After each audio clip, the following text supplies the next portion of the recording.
There is an African saying that goes this way, that it is when children are climbing the tree that you'll be able to identify those that are going to fall off from the tree. Why am I saying this? Anyways, it is another edition of Arsenal Fans being brought to you by Arsenal fans globally.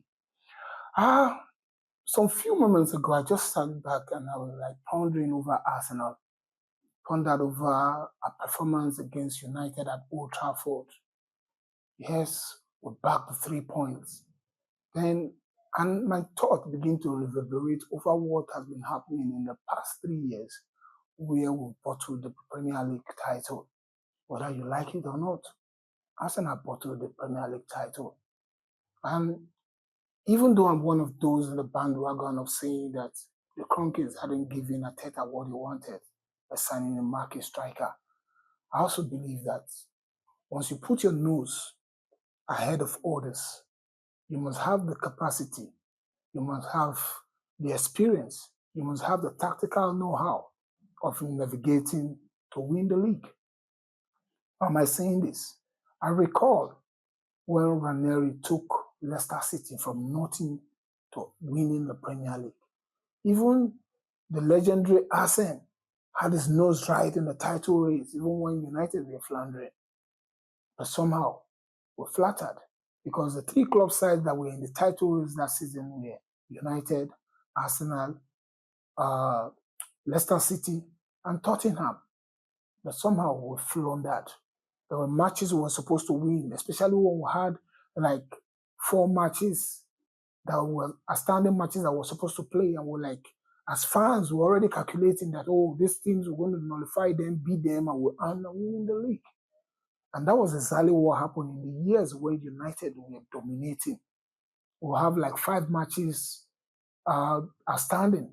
And at the end of the day, United will just come from nowhere, win their matches. When it gets to our turn, we'll either draw, we'll lose, or we'll just lose completely.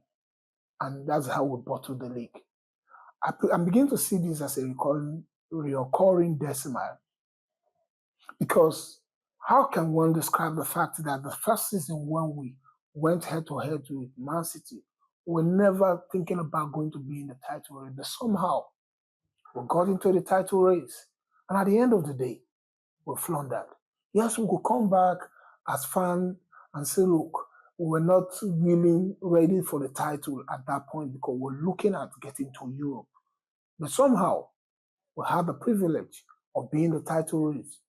I'm thinking that for a team that truly wants to know what they want, for owners that are ambitious enough, for a coach that have the tactical acumen, would have utilized that opportunity and said, look, this, I'm never going to leave you. It's just like at that point, you should see yourself as somebody that is drowning. Anything you hold, you pull it down. That was exactly how we were supposed to go and nick that title. But somehow we said, okay, it's going to happen in the next season. Next season goals were coming from every angle. We still did not track the challenge with the team by signing a marquee striker. And that's how we floundered again, waiting on the last day, hoping that Spursy are going to help us beat Man City. But somehow we're betrayed because they didn't want us to win the trophy before them. They floundered. The players played as if they were not even ready to come for the match. The only person that I saw in that match on the Spursy side that played with heart and soul, that was even upset when the coach changed him, was Bentancur. He was so upset that the coach had to replace him. Then why did you replace me? And he was so upset when his teammates were floundering because he was looking at the game from a professional point of view. But somehow, all the sports players and even their fans, they betrayed the spirit of sportsmanship by playing the game the way it ought to be played, all because they just want to take Arsenal out of the equation. Do you blame them? No. Blame ourselves or have ourselves to blame. There were games we were supposed to win. We're in winning position and somehow we bottled it up. And this has become the recurring decimal in the last 3 seasons. And now we got what we wanted in Victor Gyökeres. We've got some marquee players that have come in. I believe that this season is going to be ours. And we're expecting that when we turned up on August 17 at Old Trafford against Manchester United. Even if we did not go there to win, we would have played our football. But what Manchester United ended up doing is nullifying our play. Anything that made us Arsenal was not in existence that day. Well, somebody will say, set piece FC, corner kick FC was scored from that. But other than that, what other opportunity did we have? We floundered. We had 11 breakaways that would have beaten United from those 11 breakaways. Like Ospi said, Liverpool will not have those opportunities without damaging the team. And that is what they thrive on. The question I keep asking myself, even while I keep savoring the victory over Manchester United, is what is our current team truly made up of? When are we going to get it right? Somebody said, oh, it's just the first game of the season. But what was the essence of the preseason matches that were played? What was the essence? Because if we couldn't get it right, if we couldn't understand how to start serving, providing those services, those assists to Victor Gyökeres up to the day we played against Manchester United, when is it going to be? What I saw was a player that was trying to do things on his own, playing like a Trojan. And it was being wrestled on every corner of the pitch by Manchester United players because they know his capacity. They know what he can do. But the question is that the entire team, even our starboy Bukayo Saka, was not in existence. Let alone talking about Declan Rice that went on a wall. Martinelli was never in existence. There was one pass I could recall vividly that Victor Gyökeres took and gave him a pass. All you needed to do is that put the ball on your chest and make him move to hit. He wanted to go for a bicycle kick, and he wasted it. Odegaard was never in existence.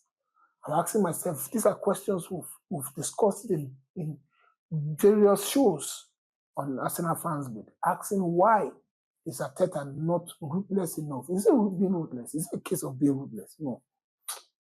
I think he doesn't have the balls to bench his captain. You must have the balls. If you want to be an Arsenal coach, if you want to make history in Arsenal, you must have the balls to do what they don't expect you to do. Who says? Somebody posted something about the cameos of Gabriel Magalhaes against Manchester United and said, that is the real captain. The guy was screaming at everybody, marshalling the defense. He's on the floor. He's trying to kick the ball. That is a captain fantastic. I mean, the love, the passion that we're showing to our players is beginning to get overboard because we seem not to be getting it right. And now coming to our coaching team, we have Gabriel Hens now, okay? During the days of Gabriel Hens playing for United and other clubs, I didn't record with him as a top player, even though he used to be an Argentine international. But I hope he's going to bring his tactical prowess into this team. Because what I saw was our defense was in tatters. Aside from the guys that were in the middle that were solid, because it would have been a disaster. The way United were tearing apart Arsenal, I've never seen us in a bad shape like that in the last 10 years. And this is giving me a lot of worries. Guys, viewers, I need your response. We need your response for you to tell us how you feel about this match. Yes, that we won. 3 points in our kitty. We could brag. Take it. But is this how we're going to negotiate the next 37 matches? If that is how we're going to be playing, then it's going to truly be a long trip. Because that will start putting question mark. I believe that we have enough bench now that will make Arsenal as a team to be dynamic. You play in the first half, you see how the opponent is sitting back, especially those teams playing low block, then you come back and nullify their low block. Then you see a team like United that is playing their 3-5-3 formation. All you need to do is go back to the drawing board and just look at, there were a lot of loopholes in United on that day. We would have caught them on the counter. What we needed was somebody that would get one pass and throw it. Since Martinelli didn't want to return to help Calafiori in defending, he would have been the man that would have been the star man in that match. But rather, the guy was just running aimlessly. We've seen that aimless run for 3 seasons running. It's still not the same Martinelli that we knew, that was looking at, knocking on the door of Mikel Arteta and say, I have to be in your first team. We need to grow. I think we'll begin to grow above some players. Okay, I understand that Zinchenko is going to be leaving. The same thing with Jacob Kivior. And other couple of people like Lukonga. These guys should leave. Let us make some money and bring in some income with these players. Then get the right kind of players. So far, we don't. That is the question. That is the $1 million question. We don't seem to be ready to trade Odegaard for anything. He has become the bride, the beautiful bride of Arsenal. We don't want to trade him. And the question is, what formation are we going to play this season that is going to help us? What are we getting back to these players? Now, I'm talking about what we're getting back to these players. I spoke about Rio Ferdinand recently with the comments he made about Victor Gyökeres saying that he's 100% sure that the guy is going to be a flop. And I said, talk about your club side. You signed players. You signed Ziggy. You signed Rashmon Holland. You signed also Benjamin Sesko. Talk about your team. Forget about Arsenal. Why are you dilly-dallying into Arsenal issues? And one man that always catch my fancy is no other person than the Arsenal legend, Ian Wright. He has this to say about his view about the team and the way they played. He said, I've got a dialogue with every player in that Arsenal dressing room. I've already sent my messages to Victor Gyökeres. I said, you are mirroring me. So all you have to do now is continue to have the faith in yourself that got you through the hard times. You doubt yourself because all of a sudden you are playing with Saka, with Odegaard, arguably the best two center backs in the world, with Rice, Zubimendi. Your level has gone somewhere else. I saw that when I went into the dressing room. After I signed, I saw the levels. All I wanted to do was to prove the work I had done that brought me here. Then it was up to me. That is a legendary advice. That is the kind of advice that we expect that a legend of a club side will give to players and the team. Not destroy your team the way you do to your United players. You destroy them, make them feel unwanted. If you ask me about United, I think United had the players that could have competed for the Premier League last season. They were all-round good players. Just like the way they say in our traditional local parlance, they say the bacteria that is the leaf lives inside the leaves. My take is that the problem of United is not yet done. They played beautifully against Arsenal.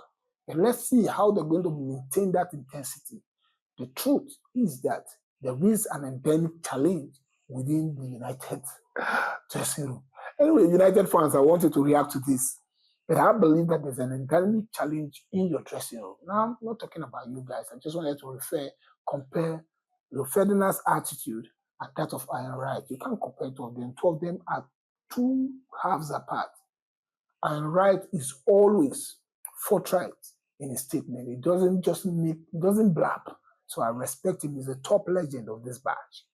So, guys, this is how it's been on this edition of Arsenal Fans Beat. I just want us to go to the comment section. Let us see what do we want to expect Arteta to do this season?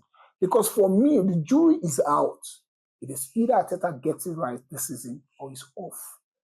5 years and months running, you have enough time. Now you have all the players in the squad are your players. I recall when Pep Guardiola was defending you, he said, that is not your team. That people should wait and see what Arsenal is going to turn into under Mikel Arteta. Under Mikel Arteta, we'll see beauty, we'll see panache, we'll see love, we'll see sense of camaraderie. But we need to put a cherry on the cake that winning the English Premier League and the Champions League. Either of them are the key major trophies that we must nick this season.